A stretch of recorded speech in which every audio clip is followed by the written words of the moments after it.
안녕하세요. 오늘도 사연 살롱을 찾아주셔서 감사합니다. 결혼 3년차 여성이에요. 내로남불이란 말 다들 아시죠? 말 그대로 내가 하면 로맨스, 남이 하면 불륜이라는 뜻인데요. 가만 보면 저희 시어머니만큼 이 말이 잘 어울리는 사람도 없는 것 같아요. 저희 시어머니는 며느리와 당신 딸 대하는 잣대가 너무 다른 분이시거든요. 누가 그러더라고요. 아무리 좋은 시어머니도 결국엔 시어머니라고요. 저도 저희 시어머니가 친정엄마처럼 저를 딸 대접해 주시길 바라는 건 아니에요. 그저 상식적으로만 대해 주길 바라는 거죠. 그런데 그 당연한 요구를 죽어라 안 들어주시니 이렇게 사연까지 보내게 됐지 뭡니까? 저는 남편을 만나기 전까지 비혼주의자였어요. 어릴 때부터 엄마가 친할머니랑 고모들한테 말도 못하게 시집살이 당하는 걸 보고 자라서 일찍부터 결혼은 지옥이라는 생각을 하게 됐거든요. 어린 마음에 늘 시댁 식구들한테 시달리고 천대당하는 엄마가 가엾기도 했지만 한편으론 한심하다는 생각까지 하곤 했어요. 별거 아닌 사람들한테 그런 대접을 받고 사는 데는 엄마 탓도 있다고 생각했으니까요. 나라면 이혼을 하든 시댁과 연을 끊든 그렇게는 안 살겠다 생각했었죠. 하지만 그땐 몰랐어요. 내 행복만 생각하면 얼마든지 할 수 있는 간단한 일이 자식이 딸린 상태에선 결코 쉬운 일이 될 수 없다는 걸요. 엄마는 우리 남매를 생각해서 참고 사셨던 거예요. 그래서 저는 일찌감치 인생의 모토를 절대 엄마처럼 살지 말자로 정했어요. 불행한 결혼보다는 외로운 솔로를 택하게 된 거죠. 그런데 사람 일은 모르는 거라고 한 남자를 만나고 난 뒤 그 생각이 사라져버렸지 뭐예요. 바로 제 남편이에요. 여자가 남자를 보고 귀엽다는 생각을 하게 되면 그걸로 끝난 거라고 하더니 제가 그런 상황이 되고 만 거예요. 남들 보기엔 별것도 아닌 모습인데도 제 눈에는 남편이 그렇게 귀여울 수가 없었어요. 밥을 먹을 때 입가에 양념을 묻히고 먹는 모습도 그렇고 운동화끈이 풀린 것도 모르고 모른 채 걷다가 꼬꾸라질 뻔하는 모습도 너무 귀여웠어요. 그런 저를 보고 직장 동료들은 정신 차리라고 한 소리씩 했지만 제 귀에는 그런 말들이 하나도 들리지 않았어요. 남편은 저보다 4살이나 어린 남자로 저희 부서 막내였어요. 20대 후반임에도 곁에 가면 비누 냄새가 폴폴 날 것처럼 청년미를 고스란히 간직한 남자였죠. 저보다 3살 어린 제 남동생과는 고작 1살 차이밖에 안 나는데도 외모며 행동은 하늘 땅만큼 차이가 났어요. 말은 또 어찌나 예쁘게 하는지 실수를 밥 먹듯이 하는데도 혼내기 싫을 정도예요. 그렇다 보니 저희 부서에선 원성이 자자했어요. 특히 저랑 입사 동기이자 제게 고백했다 차였던 오대리는 아예 눈에 불을 켜고 달려들었죠. 김대리, 내가 보기엔 최성준 씨가 문제가 아니라 직속 사수인 김대리가 문제인 것 같아. 김대리가 최성준 씨 엄마야? 왜 그렇게 부하 직원을 싸고더라? 노처녀 눈에 파릇파릇한 총각사원이 근사한 먹잇감으로 보일진 모르겠지만 회사 입장에선 월급 주기도 아까운 병아리에 불과하다고. 부하 직원이 한 사람 목할 수 있게 가르쳐야 할 사람이 왜 이렇게 휘둘려? 제발 일 좀 똑바로 하자. 그 말에 불끈했지만 딱히 틀린 말도 아니어서 할 말은 목구멍으로 삼켰어요. 사실 제 남편이 너무 일을 못했거든요. 이런 수준으로 어떻게 그 힘든 입사 시험에 통과했는지 이해가 안 갈 정도였어요. 기획서 작성은 둘째치고 엑셀도 제대로 못 따라서 사수인 제가 숫자를 채워줘야 하는 상황이니 말 다 했죠. 그런데 또 노력은 그렇게 해요. 자기가 남들보다 못하다는 걸 스스로도 잘 알더라고요. 제가 사실 사무실에서 마녀라고 불릴 정도로 부하 직원들한테 엄격한 편이거든요. 대신 저한테 일을 배운 사원들은 어디 가서 일 못한다는 말은 안 듣고 살 정도로 일 하나는 제대로 가르치는 걸로 유명하죠. 그래서 신입들은 거의 저한테 보내곤 하는데 이놈의 사랑이 마녀의 명성에 금이 가게 하고 만 거예요. 그래서 하루는 도저히 안 되겠다 싶어서 퇴근 후에 개인 면담을 하기로 했어요. 다들 퇴근하고 난 시간에 남편과 단둘이 회의실에 앉아 허심탄회하게 얘기를 나눴어요. 도대체 뭐가 문제인지 원인을 찾으려고요. 그런데 얘기를 한참 나누다 보니 말끝마다 엄마 얘기를 꺼내지 뭐예요. 저희 엄마가 완전 사내 대장부 같은 분이거든요. 사업 수완도 좋으시고 특히 재테크에 귀재예요. 우리 집 재산은 엄마가 다 만든 거나 다름없어요. 아빠도 월급채로 엄마한테 넘기고 엄마한테 용돈 타서 쓰시는데요. 한 번도 불만을 가져본 적이 없다고 하시더라고요. 한마디로 남편은 마마보이였어요. 남편의 말에 따르면 시종일관 우리 엄마가 최고였거든요. 면담을 끝낸 뒤 한숨이 나더라고요. 연하남을 딱히 어떻게 해볼 생각은 아니었지만 썸을 타든 연애를 하든 마마보이는 절대 사설이니까요. 그래서 깔끔하게 포기하고 일이나 제대로 가르쳐서 한 사람 몫을 할 수 있게 만들자 생각했죠. 그래서 다음 날부터 업무 지시 방법을 바꿨어요. 전에는 자율성을 부여해서 부탁하는 어조로 업무 지시를 했다면 이후엔 정확히 뭐를 해야 하는지 지정해서 명령조로 업무 지시를 했어요. 그랬더니 전과는 다르게 일 처리 속도도 빨라지고 완성도도 확실히 높아졌지 뭐예요. 어릴 때부터 엄마 명령에 따라 살던 남자라 자율성보다는 강압적인 지시가 잘 맞았던 거죠. 하루아침에 확 달라진 모습에 사무실 사람들은 다들 놀라더라고요. 당연히 마녀라는 제 명성도 되찾을 수 있었고요. 그렇게 사심 가득한 사수에서 일을 잘 시키는 사수로 돌아온 저는 예전의 모습을 되찾아갔어요. 30 넘은 노처녀에게 중요한 건 고독사하지 않고 100세까지 살 수 있는 강인한 체력과 혼자서도 충분히 살아갈 수 있는 재력뿐이라는 일념을 가지고 저축도 열심히 했고 퇴근 후 운동도 열심히 했어요. 남편은 남편대로 조금씩 업무에 익숙해져서 더 이상 병아리란 소리는 듣지 않게 되었죠. 그런데 그러던 어느 날이었어요. 주말이라서 필라테스를 마치고 집에 막 돌아왔는데 작은 고모가 집에 와 있더라고요. 작은 고모가 저희 집에 찾아오는 이유는 딱 2가지예요. 김치가 떨어졌거나 돈이 떨어졌거나 이번엔 전자더라고요. 고모가 식탁에 앉아 자기 시어머니 욕을 하고 있는 사이 저희 엄마는 김치 냉장고에서 연신 김치통을 꺼내들며 고모가 가져온 통에 김치를 옮기고 있었어요. 언니, 난 언니가 해준 김장김치가 제일 맛있더라. 올해는 좀 넉넉히 해서 한 2통 더 줘.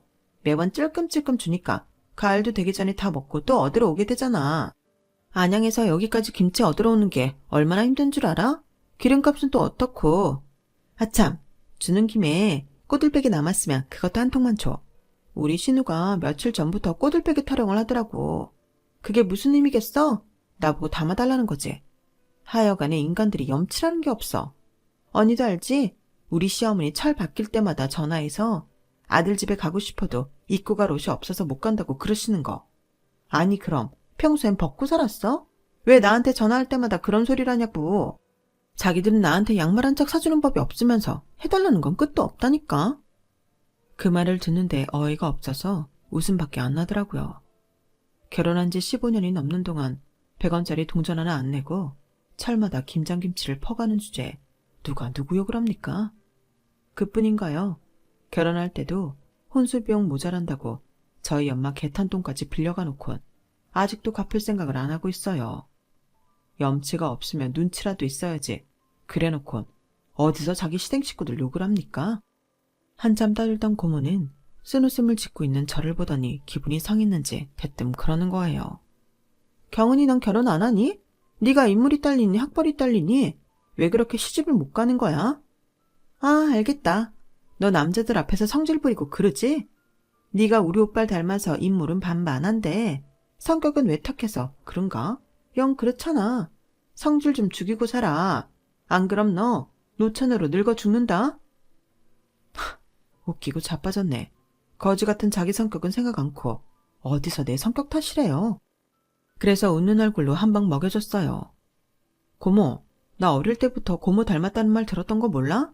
내 성격 외탁 아니야. 고모 판박이지. 그래서 난 결혼 안 하고 그냥 혼자 살라고. 난 고모처럼 공짜 김치 얻어먹을 올케도 없고 혼수 비용 빌려줄 오빠도 없으니 어쩌겠어. 내 힘으로 뼈 빠지게 벌어서 능력 있는 노처녀로 살아야지. 구질구질하게 남한테 빌붙어 사는 것보다 그게 낫지 않아? 그러자 작은 고모는 먹고 있던 과자를 식탁 위에 탁 던지더니 버럭 소리를 치는 거예요. 언니, 내 김치통 돌려줘. 나 김치 안 가져갈래. 더럽고 치사해서 나 더 이상 이 집구석에서 김치 안 얻어먹을 거야. 야, 너도 그러는 거 아니야. 나이도 어린 기집애가 어디서 고모한테 그따위를 떠들어? 언니, 언니는 일도 안 하고 우리 오빠가 벌어다 주는 돈으로 편하게 먹고 살면서 애들 교육도 제대로 못 시키고 뭐 했어? 진짜 우리 오빠만 불쌍하지? 고모는 타깃을 저희 엄마로 옮겨 싹바가지 폭격을 시작했어요. 평소대로라면 그저 꾹 참고 넘기던 엄마였지만 그날은 좀 달랐어요. 평소 자신보다 나이 어린 시누이들한테도 꼬박꼬박 존대를 하던 엄마가 고모 이름을 부르며 한 소리 하셨거든요. 찬주야, 주둥이 뚫렸다고 함부로 짓거리면 안 되지. 내가 다른 건 다 참는데 니들이 내 새끼들 가지고 떠드는 건 못 참아. 이날 이때까지 너랑 네 언니랑 나한테 해준 게 뭐 있니? 그렇게 김치며 고춧가루며 심지어 쌀까지 퍼다 처먹으면서 고맙다는 말 한마디 제대로 한 적 있었니? 그래놓고 누구 보고 자식 교육을 제대로 시키래. 그럼 니네 부모님은 니들 교육을 제대로 시켜서 니네 자매가 이따위로 살고 있니? 머리가 달려있으면 생각을 좀 하고 말을 해. 그래야 니네 부모 얼굴에 먹칠은 안 하지. 그리고 앞으로는 김치 얻으러 우리 집에 오지 마. 돈 빌려달라고도 오지 마. 너처럼 고마움 모르는 배은망덕한 애한테 줄 김치는 없으니까. 자, 김치통 가져가. 씻는 건 니네 집에 가서 씻어. 그 정도는 할 수 있지? 엄마는 담았던 김치를 싹 쏟아내고는 양념으로 범벅이 된 빈 김치통을 작은 고모한테 내밀었어요. 싸늘한 표정으로 자신을 바라보는 저희 엄마 모습에 작은 고모는 얼굴이 하얗게 질려버렸죠. 그리곤 찍소리도 못하고 김치통을 받아 들곤 돌아갔어요. 그날 밤 고모한테 낮에 있었던 일을 전해들은 아빠가 엄마한테 큰 소리를 냈어요. 당신 말이야, 제정신이야? 찬주가 울면서 전화했더라. 당신이 우리 부모님까지 거론하면서 면전에 대고 욕을 했다며? 이 여자가 미친 거야, 뭐야? 그러자 엄마가 버럭 소리를 질렀어요. 그래, 미쳤다. 30년 넘게 사람 빡치게 만드는 니네 식구들 때문에 난 미쳤어. 됐냐? 지 동생 우는 건 그렇게 안타까워하면서 지 와이프 속 썩어 문드러지는 건 신경도 안 쓰는 너 같은 인간 만나서 내가 이 나이에 미쳐버렸어. 내가 아주 니네 김씨 집안 인간들만 생각하면 자다가도 진저리를 쳐. 그러니까 앞으로 너도 내가 해주는 밥 얻어먹고 살고 싶으면 나한테 함부로 짓거리지 마. 안 그러면 머리에 꽃 달고 확 물어버리는 수가 있어. 평생 참고만 살던 엄마는 그날 이후 완전 다른 사람이 되었어요.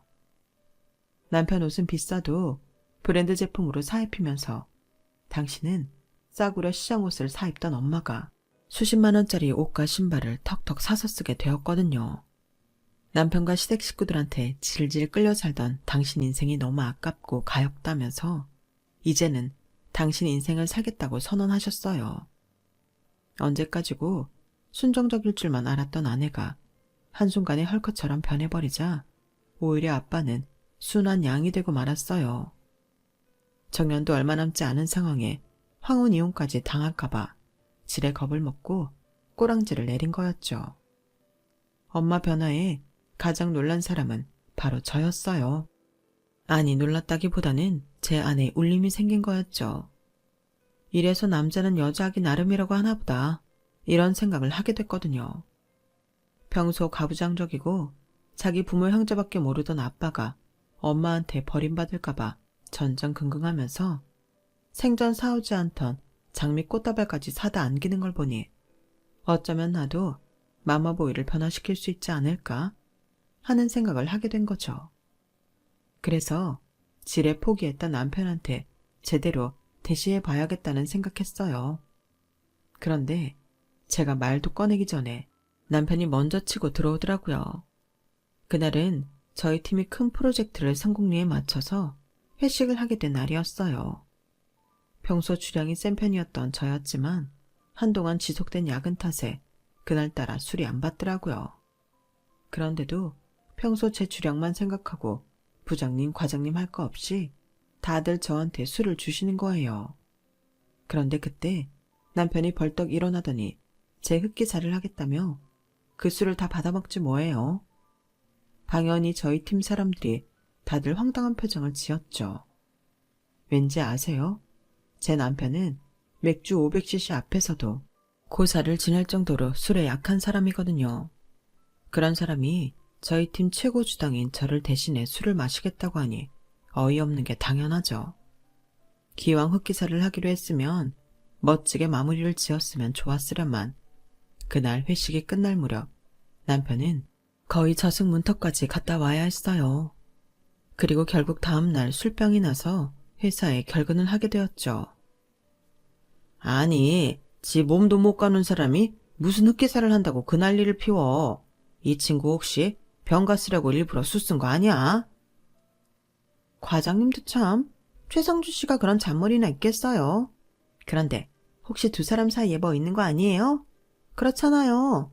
김대리는 우리 부서 최고 주당인데 술도 못하는 사람이 김대리 흑기사를 한다는 게 말이 되냐고. 김대리, 말해봐. 둘이 뭐 있지? 그때까지만 해도 뭐가 있을 건덕지도 없었기 때문에 저 역시도 남편의 행동이 의아하기만 했어요. 그래서 그날 밤 몇 번을 망설이다가 남편한테 전화를 했어요. 몸은 괜찮냐는 인사치레를 하고는 단도직입적으로 회식 자리에서 왜 내 흑기사를 했냐고 물었죠. 그랬더니 그날 김 대리님 몸 상태가 안 좋아 보여서요. 아픈 사람한테 술을 먹일 순 없잖아요. 사실 저는 당장 아파서 쓰러질 것 같은 순간에도 아픈 티가 안 나는 사람이에요. 그래서 쓰러진 후에야 너 아팠어? 이런 소리를 듣곤 했죠. 그런데 제 몸 상태를 눈치채고 있었다니 신기하더라고요. 사람들은 김 대리님이 주당이라고 하지만 제가 보기엔 그건 아닌 것 같아요. 그저 남들 앞에서 술 취한 모습 보이기 싫어서 일부러 강한 척 하는 것 같거든요. 적어도 제 앞에서만큼은 강한 척, 안 아픈 척 하지 않아도 돼요. 그 말에 아무 말도 할 수 없었어요. 저는 직장 생활을 시작하면서부터 남자 직원들한테 뒤지지 않으려고 일부러 강한 척하고 살았거든요. 술자리에서도 그렇고 밥 먹듯이 야근을 할 때도 그랬어요. 강해야 정글 같은 직장 생활에서 살아남을 수 있을 거라고 믿었으니까요. 내가 약한 모습을 보이면 이래서 여자는 안 돼 라는 말이 나올 게 뻔했거든요. 그런데 그걸 알아봐주는 사람이 있다니 고맙기도 하고 한편으로는 울컥했어요. 그날 전화통화를 한 이후 사무실에서 남편을 볼 때마다 나도 모르게 심장이 두근두근했어요. 제게 있어 남편이 풋풋한 연하남이 아닌 믿음이 가고 기대고 싶은 남자로 인식되어 버린 탓이었죠. 그리고 얼마 뒤 남편은 정식으로 제게 대시를 했어요. 저야 뭐 당연히 기다렸다는 듯 덥석 남편의 손을 잡아버렸고요. 그렇게 시작된 사내 연애는 얼마 지나지 않아 주도권이 제게로 넘어왔어요. 저는 리드가 익숙한 성향이었고 남편은 리드보다는 보조를 맞춰가며 뒤를 따르는 타입이었던지라 자연스레 그렇게 자리를 잡게 된 거죠. 연하 남친이라 부하 직원을 내 구매에 맞게 조련시켜가며 연애를 하게 된 저는 사귄 지 1년이 지날 무렵 결혼을 결심하게 됐고 그해 가을 결혼식을 올리게 되었어요. 저희 회사는 딱히 사내 연애를 금지하지 않아서 연애하는 동안도 그렇고 청첩장을 돌릴 때도 눈치 볼 일은 없었어요. 모든 일이 순조롭게 진행되어 가던 어느 날 어머님이 전화를 하셨더라고요. 예, 혹시 오늘 야근하니?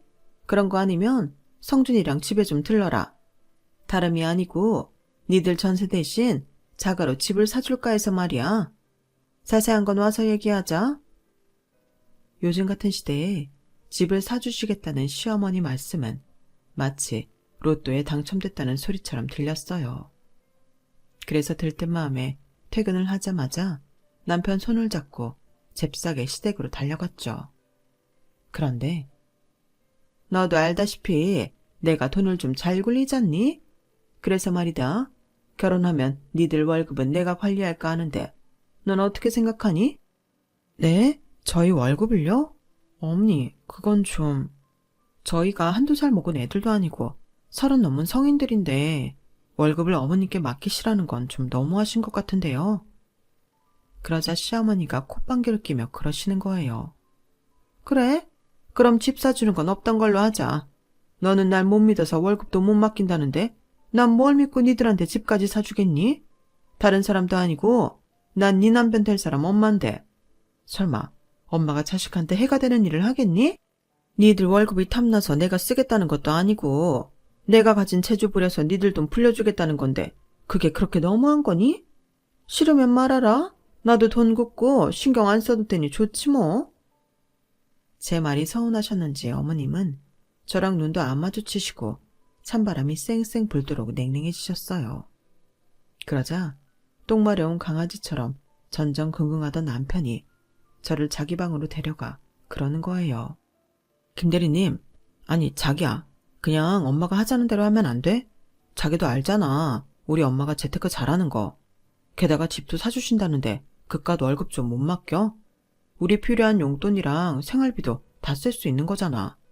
남는 돈은 잘 굴려서 목돈 만들어 주실 건데 뭐가 문제야? 우리 감정적으로만 생각하지 말고 철저히 실리를 따져보자. 그래도 영 안 되겠어? 사실 집도 사주고 돈도 잘 굴려서 목돈을 만들어준다는 점에선 나쁠 게 없는 조건이었어요. 그걸 해주는 대상이 시어머니라는 것만 빼면 말이죠. 자기야, 우리 엄마가 아니라 금융자산관리사가 돈 관리를 해준다고 생각하자. 남들은 돈 내고 돈 관리를 맡기는데 우리는 집까지 받고 돈 불리는 거니까 얼마나 좋아. 남편 말대로 반대를 위한 반대가 아닌 실리만을 생각하자 시어머니 제안이 나쁘지만은 않다는 생각이 들었어요. 아니, 더없이 좋은 제안이었죠. 그래서 아래층에 내려가 어머님께 사과부터 했어요. 어머님, 제가 생각이 짧았어요. 용서해 주세요. 어머님 말씀대로 저희 월급 어머님께 맡길게요. 이제야 네가 좀 말귀를 좀 알아듣는구나. 시어머니한테 월급 맡긴다는 게 쉽지 않은 결정인 건 나도 안다. 하지만 난 다른 집 시어머니들이랑은 달라. 너도 겪어보면 알게 될 거다. 암튼 내가 10년 안에 니들 건물주로 만들어 줄 테니까 기대들 해. 건물주라는 말에 집에 돌아가는 길이 구름 속처럼 그렇게 가볍고 포근할 수가 없었어요. 앞으로 지옥불에 발을 담그게 될 거라는 사실은 모른 채 말이죠.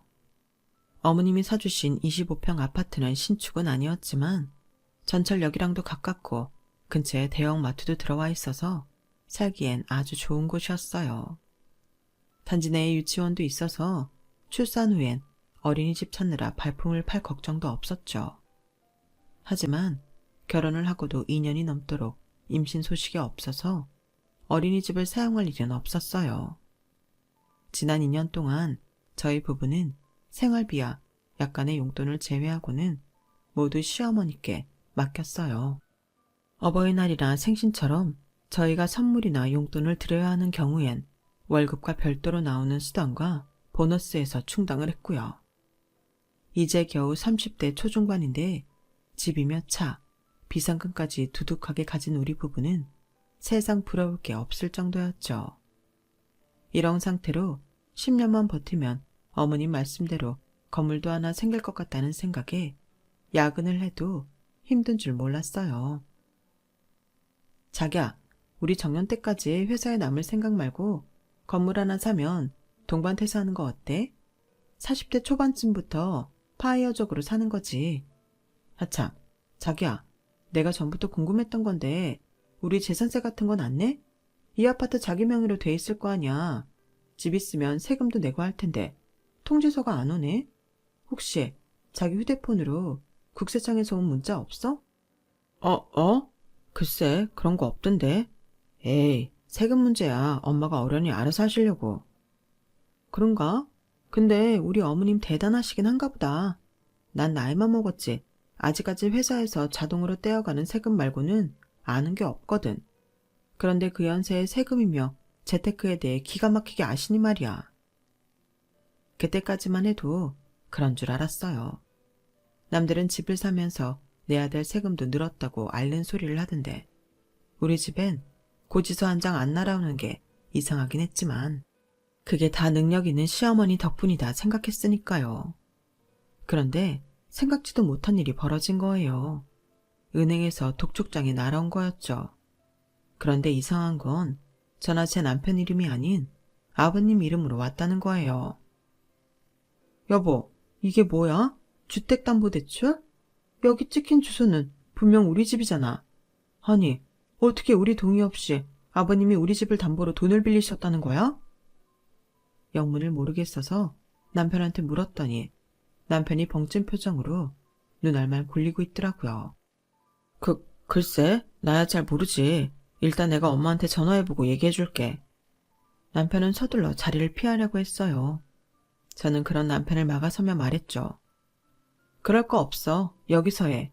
말을 전하고 말고 할 거 있어? 스피커폰으로 통화하면 둘 다 들을 수 있을 텐데. 나 있는 앞에서 어머니께 전화해. 그러자 남편은 숨어서 담배 피우다 학주한테 걸린 고딩처럼 제 눈치를 보며 울상을 지었어요. 그리곤 더는 도망갈 곳이 없다고 생각했는지 자포자기한 표정으로 어머님께 전화를 걸었죠.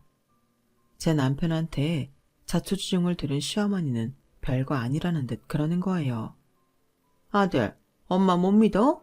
근무 시간에 그 정도 일로 전화까지 다 하고? 엄마가 깜빡하고 은행에 대출이자 보내는 걸 잊은 것 뿐이야. 엄마가 바로 은행 가서 처리할 테니까 걱정하지 마. 아, 네 와이프한텐 비밀로 해라. 그 아파트 네 아빠 명의로 산 거 알면 월급 안 맡긴다고 그럴지 모르니까. 네 이름으로 하나 네 아빠 이름으로 하나 어차피 내 아들 손에 들어갈 거지만 피부치도 아닌 네 처야 그렇게 생각하겠니? 엄마, 그게 말이야. 남편은 제 눈치를 보며 다급하게 시어머니 말을 끊었어요. 저는 그 순간을 놓치지 않고 얼른 끼어들었죠. 어머님, 저예요. 지금 이 통화 스피커폰으로 하고 있어요. 그러자 순간 시어머니가 아무 말도 안 하시는 거 있죠. 그리고는 순식간에 목소리 톤을 싹 바꾸고 그러시는 거예요. 아, 경훈이 너도 옆에 있었구나. 안 그래도 집 문제로 너랑 통화를 한다 하고선 바빠서 깜빡했지 뭐니? 그래, 일단은 근무 시간이니까 우리 자세한 얘기는 나중에 얼굴 보고 하자. 그래, 그럼 일들 해라. 어머님은 다급하게 전화를 끊으셨어요. 그러자 남편은 사색이 돼서는 저랑 눈도 제대로 못 마주치더라고요. 어떻게 된 거야? 우리 아파트가 왜 아버님 명의로 되어 있어? 아니, 그보다 당신은 알고 있었던 것 같은데 왜 지금까지 나한테 말 안 했던 거야? 내가 알면 안 되는 이유라도 있던 거야? 말해봐. 그게 아니라 엄마가 미치겠네. 그래, 솔직하게 말할게. 엄마가 그러더라고. 요즘엔 결혼식하고 1, 2년 안에 이혼하는 사람들이 많아서 처음부터 집을 내 명의로 하면 갈라설 때 손해를 볼 수도 있다고 말이야. 재산 분할도 해야 하니까. 아, 그러니까 이혼할 때를 대비해서 나한테 돈 뺏길까봐 아버님 명의로 했다는 거구나. 진짜. 자기야, 자기는 내 남편으로 나랑 사는 거야? 아니면 어머님 아바타로 나랑 사는 거야? 할지 말지도 모르는 이혼 때문에 배우자인 나까지 속이고 사는 게 말이 돼? 그래, 어머님 말씀대로 우리가 이혼을 한다 쳐. 설마 내가 내 돈 한 푼 안 들어간 집을 달라고 하겠어? 당신 눈에도 내가 그렇게 경우 없는 사람으로 보여? 난 솔직히 아파트 명의가 당신 앞으로 돼 있든 아버님 앞으로 돼 있든 상관은 없어. 근데 다른 사람도 아닌 당신이 날 속였다는 게 참을 수 없을 만큼 화가 난다고. 지금 기분 같아선 당신 얼굴도 보고 싶지 않아. 여보, 미안해. 내가 잘못했어. 당신한테 그러면 안 되는 건 알고 있었는데 엄마가 하도. 저는 소리를 버럭 지르며 남편 말을 뚝 잘랐어요. 그놈의 엄마. 당신 몇 살인데 아직도 엄마 타령이야. 당신이 유치원생이야? 초등학생이야? 30이 넘어서 결혼까지 한 남자가 어떻게 매번 엄마 타령을 하냐고. 당신은 스스로 생각도 못해? 엄마 말 아니면 아무것도 못하는 사람이냐고. 난 당신 엄마랑 결혼한 게 아니라 최성준, 당신이랑 결혼했다고. 앞으로 이런 식으로 어머님 아바타처럼 굴 거라면 차라리 이쯤에서 끝내자. 그러자 남편은 닭똥 같은 눈물을 뚝뚝 흘리면서 제 손을 부여잡곤 이혼은 안 된다며 앞으로는 자기가 달라지겠다고 맹세를 했어요. 그 일이 있고 얼마 뒤 우리 부부는 시댁에 찾아갔어요. 솔직히 아파트 명의 문제는 상관이 없었지만 우리 부부가 시어머니로부터 진정한 독립을 하려면 경제권부터 돌려받아야겠다고 생각했거든요. 그런데 어머님이 죽어도 경제권은 못 돌려주시겠다는 거예요. 어머님, 도대체 안 되는 이유가 뭐예요? 저요, 솔직히 저희 사는 아파트가 누구 명의로 되어 있는지는 중요하지 않아요. 하지만 어머님이 저를 속이셨다는 사실에 대해서는 그냥 넘어갈 수가 없어요. 그러니까 저희 부부 경제권 돌려받고 싶습니다. 당장 이번 달 월급부터는 저희가 관리할 거고요. 그동안 저희 월급으로 투자하신 건 당장 빼달라고 할 수는 없으니까 투자 내역만이라도 알려주세요. 예, 넌 집까지 받아놓고 네 좋을 대로 경제권까지 가져가겠다는 거니? 결혼 전에 나랑 한 약속이랑 다르잖아. 애초에 약속을 어기신 건 어머님이세요. 어머님에 대한 신뢰가 무너진 마당에 어떻게 경제권을 맡길 수가 있겠어요? 그러니까 알려주세요. 더는 물러설 수 없다는 생각에 강하게 밀고 나갔어요. 남편은 옆에서 꿀먹은 벙어리처럼 고개만 푹 숙이고 있었고요. 그러자 어머님이 제 남편한테 그러시는 거예요. 아들, 엄마가 며느리 앞에서 이런 꼴까지 당해야겠니? 이날이 때까지 엄마가 너한테 해가 되는 일 단 한 번이라도 한 적 있어? 아니잖아. 여자 하나 때문에 엄마랑 우리 아들 사이가 이렇게 갈라지면 엄만 속상해서 못 살아. 아들, 엄마 말 듣고 있는 거니? 그 순간 저는 남편의 입에서 나오는 말에 따라 이혼할 건지 말 건지를 결정해야겠다고 속으로 생각하고 있었어요. 그런데 엄마, 나 어린애 아니야. 가정거지 이룬 성인이라고. 그동안은 엄마 아들로 살아왔지만 이제는 한 여자의 남편이자 언제가 될지 모르지만 앞으로 태어날 우리 아이의 아버지로 살고 싶어. 그러니까 더는 엄마 아바타로 살지는 않을 거야. 이 사람 말대로 우리 경제권 돌려줘. 생각지도 못한 아들의 말에 시어머니는 충격을 받으셨어요. 믿었던 아들에 대한 배신감 때문이었는지 어머님은 손가락을 바들바들 떨면서 그러시더라고요. 그래, 다 가져가라. 내가 무슨 부귀영화를 누리겠다고 니들 월급을 관리하겠니? 다만 지금 내가 너무 충격을 받아서 도저히 니들이랑 얘기할 기분이 아니니까 조만간 연락하마. 그때까지 나 좀 내버려 둬다오. 어머님은 그렇게 자리에 누우셨고 저희 부부는 시댁을 나섰어요. 집으로 돌아오는 차 안에서 남편이 그러더라고요. 앞으로는 제게 남편으로 인정받을 수 있도록 노력하겠다고요. 비록 남편한테 실망을 하기는 했지만 스스로 변화를 위해 노력하려는 모습이 보여서 이번만큼은 용서해 주기로 마음먹었어요. 대신 기왕 마음먹은 거 이번 기회에 남편의 완전한 독립을 위해 전문가 상담을 받기로 했어요. 30년 동안 엄마한테 휘둘러 살던 사람이 혼자 힘으로 서기 위해서는 주변의 도움이 필요할 것 같았거든요. 제 말에 남편도 동의해 주어서 우리 부부는 본격적으로 상담 치료를 시작했어요. 처음엔 남편 혼자 받으면 될 줄 알았는데 상담을 시작해보니 저도 함께 받는 게 좋겠더라고요. 저 또한 성격이 강한 편이라 혹시라도 제가 어머님을 대신해 남편을 휘두르게 될지 모를 위험을 미연에 방지하기 위해서였죠. 월급도 우리 부부가 관리를 하게 되었고 상담을 통해 남편도 조금씩 자존감도 높아지고 독립심도 전보다 많이 강해졌어요. 아직은 첫걸음에 불과한 상태지만 이렇게 노력하고 한 걸음씩 나아가다 보면 분명 이전보다 나은 삶을 살아갈 수 있을 거라는 기대감이 생기더라고요. 그런데 우리 부부가 변화를 위해 노력하는 동안 시댁에서는 많은 일이 벌어졌던 모양이었어요. 결혼을 앞둔 시누이 문제로 말이죠. 하루는 시누이 약혼자가 술에 취해 저희 집에 찾아왔더라고요. 시누이가 전화도 받지 않고 저희 시댁에 찾아가도 문도 열어두지 않는다면서 말이죠. 얘기를 들어보니 싸움의 발단은 신혼집이었어요. 형님, 우리 집에서 5억짜리 전세 아파트 해주는 거면 저희 부모님도 한다고 하시는 거예요. 그런데도 성은이랑 장모님은 자가도 아니고 전셋집에서 어떻게 사냐고 결혼을 모르자고 하니 이게 말이 되냐고요. 결혼은 뭐 남자 혼자 하나요? 형님네서는 단돈 1원도 안 보태주면서 뭐 그렇게 바라는 건 많은 건지. 형님네도 아파트 대출금 형수님 월급으로 내고 있다면서요. 근데 왜 나한테는 우리 부모 돈으로 해오라고 그러냐고요. 그게 무슨 소리예요? 우리 집 대출금을 내 월급에서 내다뇨? 몰랐어요? 성훈이가 그러던데요. 이 아파트 자기 아버지 이름으로 사긴 했지만 은행 대출금은 올케 월급에서 내고 있다고. 형님네 부부 월급을 장모님이 관리한다면서요. 근데요, 우리 장모님이 웃기는 게 뭔 줄 알아요? 자기 아들 월급은 따박따박 적금 들어놓고 며느리 월급으론 은행 대출금 갚는다더라고요. 그렇게 해야 혹시라도 이혼하게 될 때 자기 아들이 손해를 덜 본다나 뭐래나. 그런데 뭐 형님 앞으로 들어놓은 적금도 성은이 혼수 비용으로 쓸 생각을 하는 거 보니 아들을 위하는 것도 아닌가 봐요. 하여간에 우리 장모님은 자기 돈 하나 안 들이고 매번 남의 돈으로 생색만 낸다니까. 우리 성은이가 돈 욕심이 많은 건 다 장모님 닮아서 그런 거라고요. 술에 취해 껄라가 된 사람 말을 100% 믿을 수는 없지만 그래도 평소 시어머니 행동을 떠올려 볼 때 틀린 말은 아닌 것 같았어요.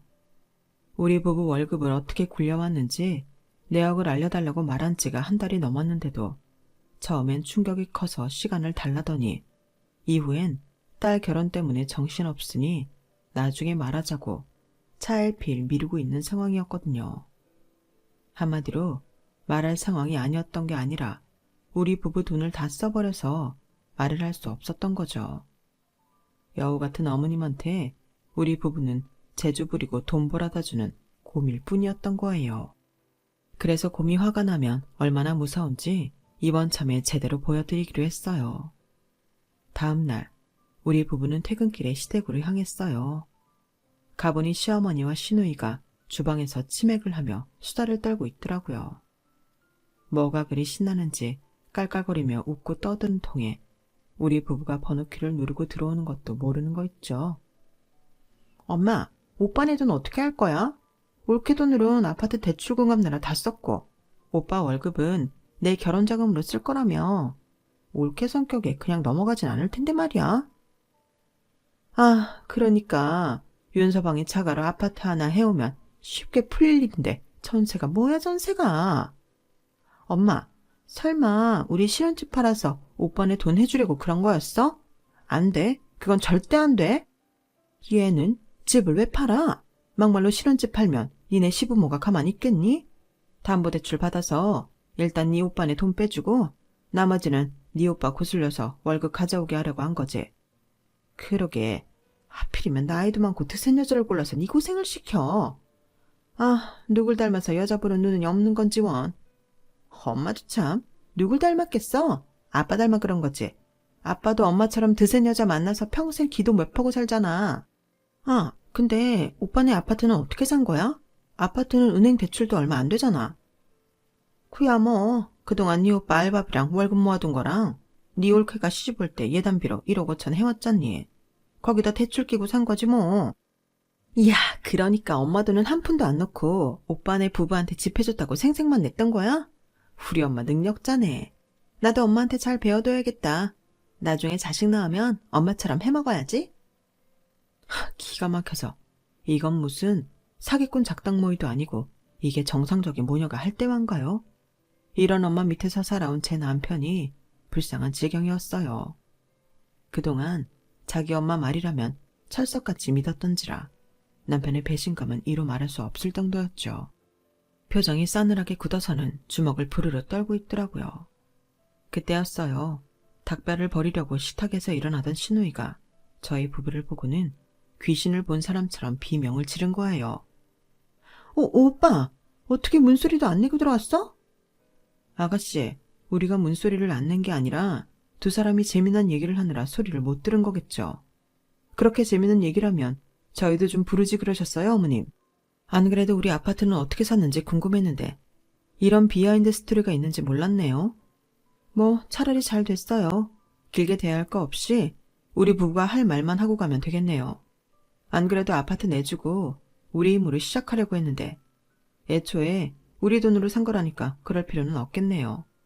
은행 대출금도 제 월급에서 내셨다고 하니 하루 시간 내서 명의이자만 하면 되겠어요.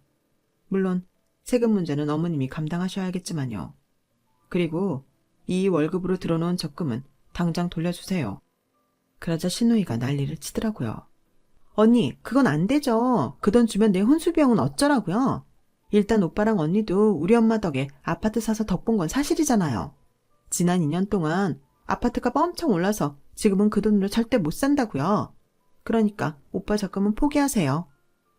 그 엄마의 그 딸 아니랄까봐 아주 남의 돈 가지고 지멋대로 계산 때리는 데는 도가 텄더라고요. 하지만 제가 직장에서 달래 마녀 소리를 듣고 사는 줄 아세요? 사람을 잘못 봐도 한참 잘못 본 거죠. 그런데 제가 실력 발휘를 할 새도 없이 쏜둥이 같은 내 남편이 먼저 치고 나오더라고요. 이기집애야, 네가 뭔데 내 돈으로 혼수를 하겠다는 거야. 너 나한테 돈 맡겨놓은 적 있어? 건방지게 누구한테 돈을 내놓으라 말아야. 그리고 아파트가 모른 게 너랑 무슨 상관이야? 괜히 거지 새끼처럼 남의 거에 침 흘리지 말고 네 손으로 벌어서 시집갈 생각이나 해. 눈에 힘을 빡 주고 소리치는 남편을 보니 이 사람이 내가 알던 순둥이 최성준이 맞나? 싶더라고요. 그런데 그런 남편의 변화에 놀란 건 저뿐만이 아니었어요. 아들, 너 왜 이러니? 너 왜 안 하던 짓을 하고 그래? 평생 큰 소리 한 번 안 내던 내가 동생한테 무슨 말을 그렇게 하냐고? 이게 다 니년 때문이야. 착한 우리 아들이 여자 하나 잘못 만나 살더니 2년 만에 어쩜 이렇게 엉망이 됐는지 원. 이래서 집에 여자를 들일 땐 조심, 또 조심해야 된다고 했는데 아, 머리야. 여자 하나 잘못 들어와서 우리 집에 이게 무슨 꼴이라니? 나이가 적으면 어려서 뭘 모른다 치지. 이건 우리 아들보다 4살이나 많은 게 속은 밴댕이 속보다 좁으니 이런 걸 어디다 써먹어. 그러자 남편이 기가 막히다는 표정으로 말했어요. 엄마는 몰라서 그러는 거야. 알면서 그러는 거야. 지금 이 상황이 누구 때문에 벌어진 건지 정말 모르겠어? 다 엄마 때문이잖아. 엄마가 남편이고 자식이고 엄마 손바닥 안에 놓고 멋대로 굴린 탓에 이 사단이 난 거라고. 길게 얘기할 거 없어. 난 더 이상 엄마가 휘두르는 대로 살 생각도 없고 내가 사랑하는 사람을 엄마 때문에 마음고생하며 살게 할 생각도 없으니까. 아파트 명의는 아빠랑 상의해서 이전할 테니까 내 월급 모은 건 내일까지 계좌이체 해줘. 혹시라도 금액이 틀리거나 이번에도 얼렁뚱땅 넘어갈 생각을 한다면 안 그러는 게 좋을 거야. 그랬다가 나랑 법정에서 보게 될 테니까. 그렇게 남편과 저는 집으로 돌아왔어요. 한동안 어머님과 시누이는 저희 집은 물론 회사까지 찾아와 대화를 풀자고 대화를 시도했지만 남편은 끝내 거절을 하더라고요. 결국 시어머니는 그동안 자신이 관리했던 우리 부부 월급을 저희한테 돌려줄 수밖에 없었어요. 그리고 아파트는 저희 부부 공동명의로 명의이전을 하게 되었고요. 이 과정에서 발생된 세금은 시댁에서 감당하기로 했어요. 아버님이 그렇게 하시겠다고 하더라고요. 결국 시어머니는 당신 아들과 연을 끊고 살게 된 데다 딸은 파혼녀를 만들고 말았어요. 어머님의 독단과 독선이 자신을 비롯해 자식들까지 불행하게 만든 셈이었죠.